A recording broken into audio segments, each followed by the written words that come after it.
今天咱们来分享可以搅着吃的珍珠奶茶冻，相信很多人都没吃过。先来看看我新入手的血平锅，打开的第一眼感觉非常高大上。这款锅的材质是304，手感非常不错。两侧双向导流，锅身自带刻度，手柄带挂钩，设计非常人性化。它可以煎、炒、炸、煮，用白醋水简单清洗一下就可以开锅啦。锅中倒入15克红茶，100克开水，先泡上20分钟。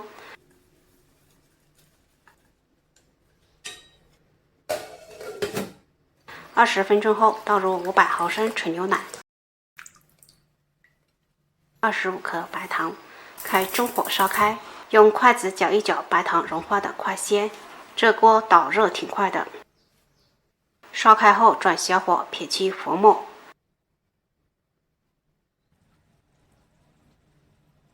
继续煮5分钟后，关火焖10分钟。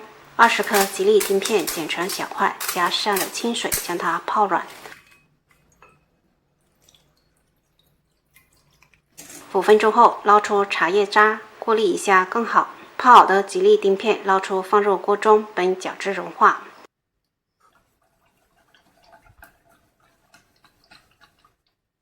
将奶茶分装到碗中，装8分满即可，放冰箱冷藏定型。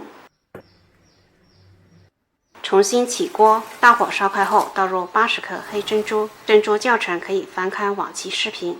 烧开后转小火继续煮15分钟，煮至没多少水时，加入20克红糖，搅至融化，直至熬至非常浓稠的状态即可。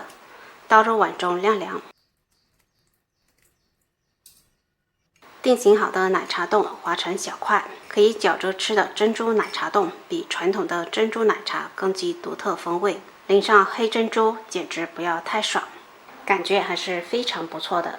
好啦，这期视频就分享到这里，喜欢的朋友可以在家试一下，拜拜。